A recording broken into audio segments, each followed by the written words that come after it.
Olá, pessoal! Tudo bem com vocês? Eu sou a tia Valéria, vocês lembram de mim, né? E nós vamos começar agora mais uma aula de língua portuguesa com um tema muito gostoso, um tema muito bacana, que é literatura de cordel. Uma temática, gente, muito rica e que tem muito valor para nós enquanto nordestinos, enquanto paraibanos. Então vamos lá? A literatura de cordel é um gênero textual de expressão popular. Um gênero textual que nasce da oralidade do povo e que tem uma característica muito forte, que é a declamação de poemas. Esses poemas são muito rimados, com rimas muito ricas e que trazem até mesmo uma certa musicalidade. Nasce da tradição oral porque quando surgiu, o cordel ele era declamado por um poeta e ao seu redor se reuniam muitas pessoas para escutá-lo. Essa expressão, literatura de cordel, ela tem a sua origem devido ao fato da maneira como os folhetos, né? Porque os cordéis eles não são escritos em livros, eles são escritos em folhetos. A maneira como esses folhetos eles eram e até mesmo hoje em dia ainda são, muitas vezes, expostos ao público, que é desse jeito que tá aqui atrás, ó, que eu fiz para vocês, em cordões, em barbantes, como se fossem roupas secando no varal. Então, por essa forma de ser exposto ao público, o cordel recebeu o nome de cordel, vindo aí do cordão, né, esse nome. A literatura de cordel nasceu lá em Portugal e chegou ao Brasil por volta do século XVIII. Mas só no século XIX, ali pelos anos 1800 e alguma coisa, é que ganhou muita força, principalmente no sertão nordestino, até por essa característica da sua oralidade, né? De ser uma expressão muito forte da oralidade do povo. E a literatura de cordel, gente, ela é muito importante para o folclore local, porque os poemas do cordel, eles têm também essa característica de contar histórias populares, contar lendas, de contar causos, mitos, falar de personagens locais que são famosos por alguma história, por algum acontecimento.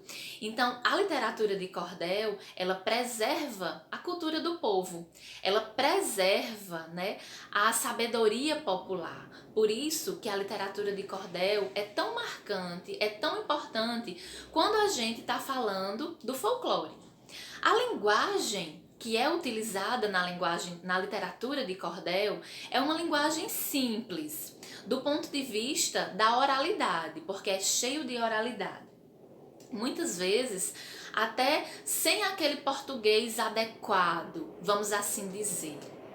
E os textos do cordel, eles carregam essa marca da oralidade. Então, muitas vezes, da maneira como o poeta fala, da maneira como o poeta se expressa oralmente, o texto é redigido com a sua maneira de falar, com o seu linguajar próprio.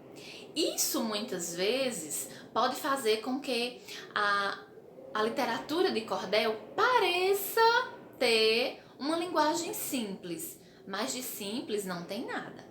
Os poemas do cordel, como eu já falei para vocês, eles são todos rimados e as rimas são riquíssimas, muito ricas. E essas rimas, elas seguem uma métrica bem rígida. Antigamente, quando surgiu, os poemas eles eram escritos em quadras, que são aquelas estrofes formadas por 4 versos. Muito bem. Mas hoje em dia, a maioria dos poemas é escrito em sextilhas, que são as estrofes formadas de 6 versos. Mas também existem os cordéis com 7, 8 e 10 versos, certo? Outra forte característica, gente, da literatura de cordel é a questão da xilogravura. Tia, o que é xilogravura? eu vou mostrar para vocês. A xilogravura, gente, é essa arte aqui. É a arte em que o artista, ele entalha na madeira, né? Ele faz um desenho na madeira em alto relevo, ali um desenho muito detalhado, feito com muito capricho.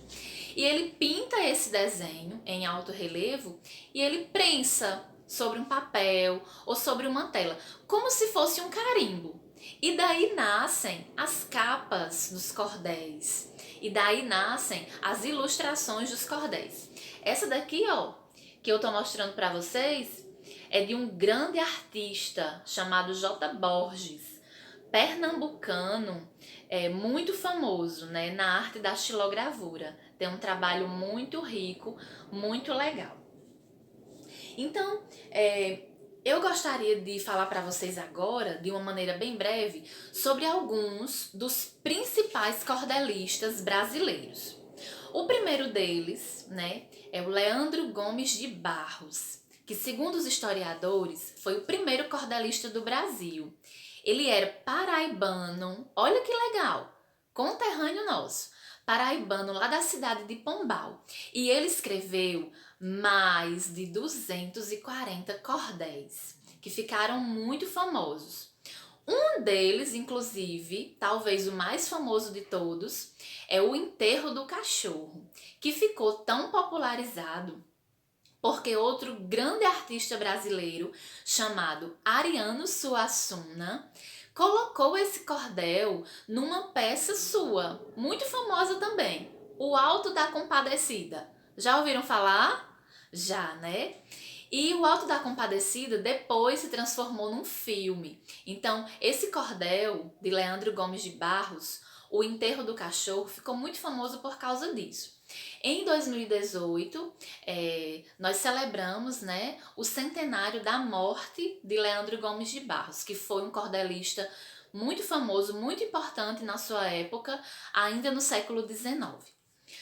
Outro cordelista muito importante, né, que tem uma marca muito forte na literatura de cordel nordestina, é um chamado Antônio Gomes da Silva, mais conhecido, na verdade, como Patativa do Assaré, cearense, que deixou uma marca muito forte na literatura de cordel.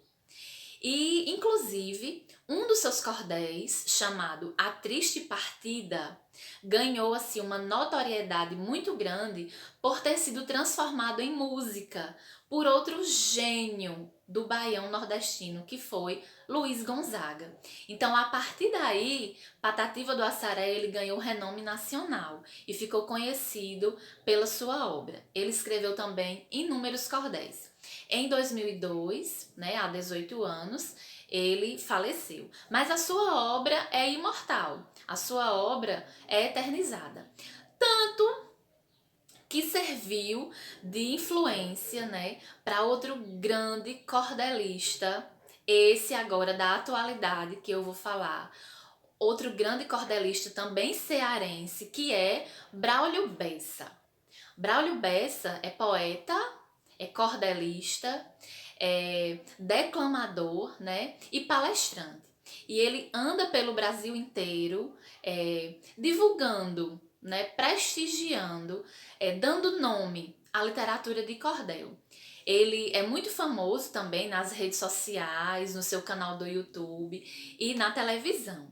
Ele mesmo, né, se denomina, ele se define como fazedor de poesia.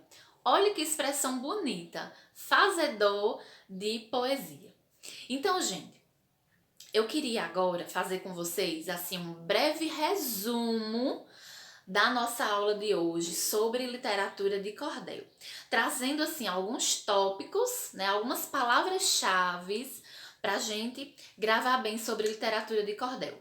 Primeira, literatura de cordel nasce da oralidade do povo, então é uma expressão da cultura popular. Segundo, é uma forma de poesia, uma forma de poesia rimada e metrificada, que não tem uma linguagem simples na forma, vamos dizer assim, na forma como é escrito, porque é muito bem feita, é muito caprichada. Outra característica: os textos da literatura de cordel não são escritos em livros, mas são escritos em folhetos. Daí também surgiu o nome literatura de cordel, porque os folhetos ficavam expostos em cordões. E outra característica forte da literatura de cordel é que é uma marca da cultura do sertão nordestino. Muito bem, é uma marca da cultura do sertão nordestino e que traz poemas muito bem elaborados, poemas com muito requinte, apesar de trazer essa marca da cultura popular, da expressão de um povo. Então, para encerrar a minha aula de hoje, nessa aula muito gostosa com esse tema muito legal, literatura de cordel, eu quero aqui declamar um trechinho só de um cordel, desse gênio do cordel atual que eu acabei de mencionar, Braulio Bessa, que é um fazedor de poesia fantástico. E esse cordel de Braulio Bessa se chama Ser Nordestino. Vou declamar um pedacinho aqui deles para vocês, para a gente encerrar nossa aula. Sou o gibão do vaqueiro, sou cuscuz, sou rapadura. Sou vida difícil e dura, sou Nordeste brasileiro. Sou cantador violeiro, sou alegria ao chover. Sou doutor sem saber ler, sou rico sem ser granfino. Quanto mais sou nordestino, mais tenho orgulho de ser. Da minha cabeça chata, do meu sotaque arrastado, do nosso solo rachado, dessa gente maltratada, quase sempre injustiçada, acostumada a sofrer, mas mesmo nesse padecer, sou feliz desde menino. Quanto mais sou nordestino, mais tenho orgulho de ser. Terra de cultura viva, Chico Anísio, Gonzagão, de Renato Aragão, Ariano e Patativa. Gente boa, criativa, isso só me dá prazer. E hoje, mais uma vez, eu quero aqui dizer muito obrigado ao destino. Quanto mais sou nordestino, mais tenho orgulho de ser. Espero que vocês tenham gostado dessa aula de hoje, que foi um prazer falar sobre isso para vocês. Continuem fazendo as atividades, continuem se esforçando, que logo mais estaremos juntos de novo, certo? Um grande beijo para vocês.